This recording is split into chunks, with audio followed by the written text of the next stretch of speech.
Welcome back. Okay, I think this might be our last video. So I'll show you the end result here. I've actually deployed my website. So it's now robdev.ca.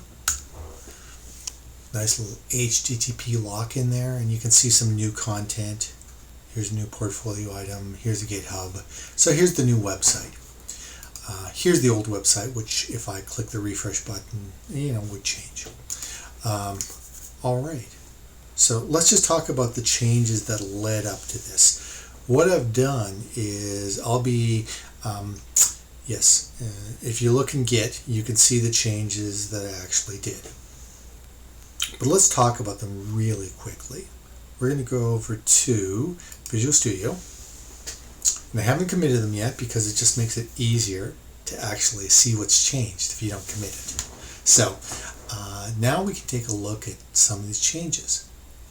Let's take a look at package JSON first. There's two things here. There is a script called deploy. In this script called deploy, the way you run it is npm run deploy. So we no longer necessarily just, if we do a serverless deploy, that will just do the serverless bit of things. Now I've got this npm script I can just run right now. I'll do it again. npm run deploy. And we're basically running these commands here, which, to summarize, we actually build Elm. We take our Elm source file and we build it and we output it to this dist directory and we put it into the elm.js file. Cool. And then after that's done, after we've actually updated elm.js, we actually do our serverless deploy. And our serverless deploy is almost the same thing it was before, but a little different. So let's take a look at that. One thing that's changed is there's a new dev dependency, the Serverless S3 Sync. And this is a serverless plugin that lets us actually take some of our files and sync them into an S3 bucket. So let's take a look at that in the serverless YAML file. Serverless YAML, we've now got this new plugin called Serverless S3 Sync. And here's the main thing that does a bit of the magic. So basically when it's time to copy those files over, well, just copy everything into the bucket named site name. And the site name for me is robdev.ca. It's pretty important that you actually have your site name match up with what you're going to deploy. So that's why it's robdev.ca. Secondly, I need to tell it what files to copy up there. Now to do that, I decided it's probably simpler to reorganize my files just a tiny bit. So let me just show you something here. I added a dist directory. I added a new directory called dist, and I just moved, before we created the Elm in the UI directory. Well, now Elm and index and main.css, they're all in the dist directory. So I think you can get the idea here. These are the three files that we need to copy up to S3 to make our website. In fact, why don't I just quickly jump over to AWS. Let's go to AWS console, and we'll take a quick peek at this. If I go to S3, I've got this new website called robdev.ca. Now, I will also mention that, actually I'll show you down here. I didn't manually create this S3 bucket. I added, I added the stuff to Serverless YAML to have this bucket created for me. And not only does it create the bucket, but it also creates the bucket so it's a public bucket. So it's open for internet access. So if we go back to here and I'll look at robdev, we can say, oh, it's public. It's a public bucket. It's probably meant for HTTP access. So let's go in here. And one of the properties on this bucket is, if I scroll down to the bottom, static website hosting. So we can see here, oh, I've got this bucket. I can share this link with anyone, and it does some static website hosting. So I'm going to click on this and it'll open up in a new tab. So there's the website. No surprise there. But there are a couple of problems with this. One is it's not secure. It's just HTTP. And the other is it's not a very nice URL because it's something.s3 blah blah blah aws.com. So we would like to map this to our own custom URL. I did think about trying to do that in the serverless project itself, but that turned out to be a real pain in the butt and not really required. So what I did do is, here's the division of labor. I decided that, when you deploy this project, it just deploys into an S3 bucket. And then I manually went in and I created the Cloudfront, and I created the Cloudfront, and I created the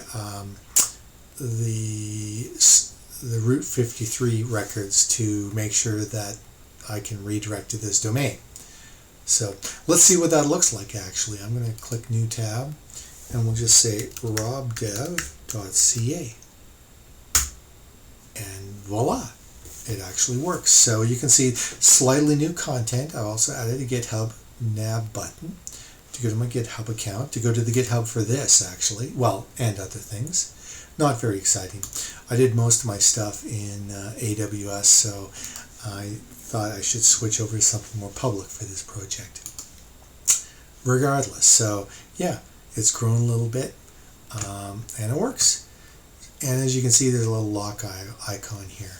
So I think it'd be useful, because I know there's going to be some questions. It's like, well, how did you do this? How did you get it secure? And how did you get it to work on the Apex domain? So I'll just really quickly mention those two things. So if you can get your project to create one of these buckets, and if you can open one of these buckets, you're halfway there. The other half is you need to create a Cloudfront distribution. So that's pretty easy actually. Let me go to Cloudfront. And Cloudfront, the nice thing about, I will say this, Cloudfront does two things for us. One, it does some edge caching. So, if someone from Africa is always on my website, well, the content, it'll be cached in Africa. I'm just trying to pick some faraway place. Yeah, so that's one thing Cloudfront does for us. But the other thing it does for us that's really nice is it allows us to basically create just a simple website, and it takes care of the HTTPS stuff for us. And here's how that works. Actually, before I go to Cloudfront, you do need to create a certificate. So using the AWS Certificate Manager, by the way, this is all optional. This is just, if you want to do this, great. You do need to create a certificate, and it does need to be in North Virginia, as in US East 1. And there's a reason for that, actually. It's because Cloudfront itself acts like it's in the US 1 region, even though it's a global service. So it is important to, if you do have a certificate, and it's in the wrong place, you'll need to create another certificate in here. And the second thing is, and this is important, and this one caught me, is you do need to say that, it's for my entire, if someone goes to my root domain, that's authorized. So robdev.ca, that's what that record means. Also, I added a record here that says, hey, if someone goes to a subdomain, that's also good. So this certificate is both good for this and for this. And once you've got your certificate, then you can go to Cloudfront itself, and you can create a, this is the only one that's enabled, but you create a distribution for it. Okay. The distribution is exactly what you think it is. In fact, you know what? I'm going to create a distribution, but I won't click Save. I'll show you what the distribution needs to be. I'll go Create Distribution, because there is one subtle trick.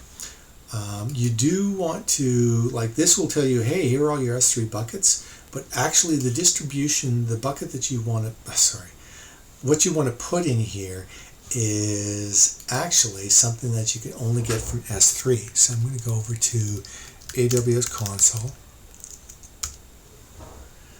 and we're going to log back in again, and I'm going to go to port S3, and I'm going to go robdev.ca. Okay, under properties, once again we can find this static website hosting, right? And this is my static website. That's what we need, not the S3 bucket. So you can copy this. The difference is just it inserts the word website in here, but it's subtly different. So anyways, going back to Cloudfront, you just paste that in here.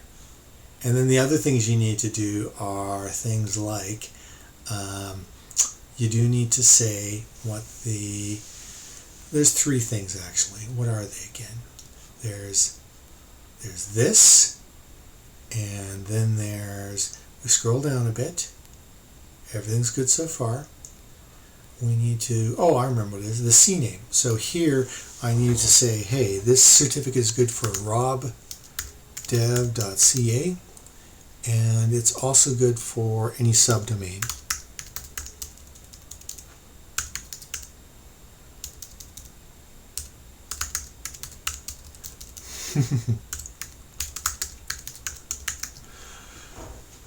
And then finally, most importantly, I had to select the correct certificate.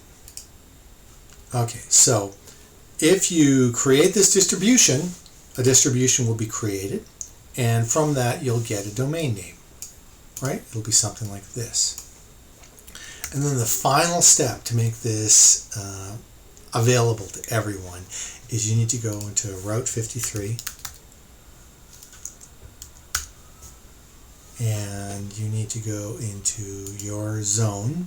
So I have my robdev.ca here, and I had to create a alias record for that Cloudfront distribution. And after I did that, waited a couple minutes, and everything worked. So that was just a create record. I wanted it on the Apex domain, so nothing typed in here. And then I went alias, and I was able to just Cloudfront domain, Cloudfront, and then hey, there's right there.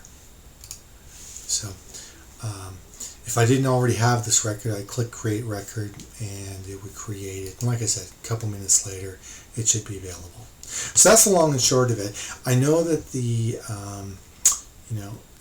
it is kind of tricky getting everything set up just right so that it goes through Cloudfront. And so that you have your own custom domain name. Those are things you don't need to do, but if you do need to do them, I try to impart some advice. But for this project, like I said, when you do a deploy, the way it's set up right now is it'll just create a bucket, and it'll put your files into that bucket, and you can just do this last little bit, and hopefully you'll get your portfolio website. So in a nutshell, that is it. Let me just go back to code, see if there's anything else we missed. I don't think so. It looks like there's a lot of changes here, but really I just moved, I moved these files into a different directory, and then we did update the package JSON, so I added that script here, and we added Serverless S3 Sync, and then we made some changes to Serverless YAML, so that we included the, every time we do a serverless, every time we do an npm run deploy, it'll copy everything up to that S3 bucket. So that's it. Hope that you learned something. I had a lot of fun doing this project. Elm is pretty cool stuff, and of course serverless is also cool just because It's a great technology stack to work in. So thank you, and take care.